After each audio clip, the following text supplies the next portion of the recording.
میرا آپ سے یہ سوال ہے کہ کفر کسے کہتے ہیں اور کفر سے کیا مراد ہے، اس کا جواب دے دیں۔ کفریہ کلمات کے بارے میں سوال جواب پیج نمبر 40 پر سوال ہے، کفر کے کیا معنی ہیں؟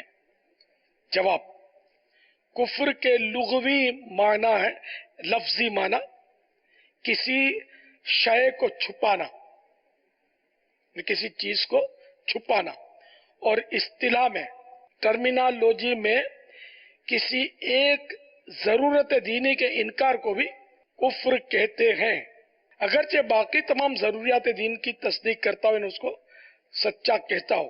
جیسے کوئی شخص اگر تمام ضروریات دین کو تسلیم کرتا ہو، انہیں درست مانتا ہو، مگر نماز کی فرضیت یا ختم نبوت کا منکر یعنی انکار کرنے والا ہو، وہ کافر ہے۔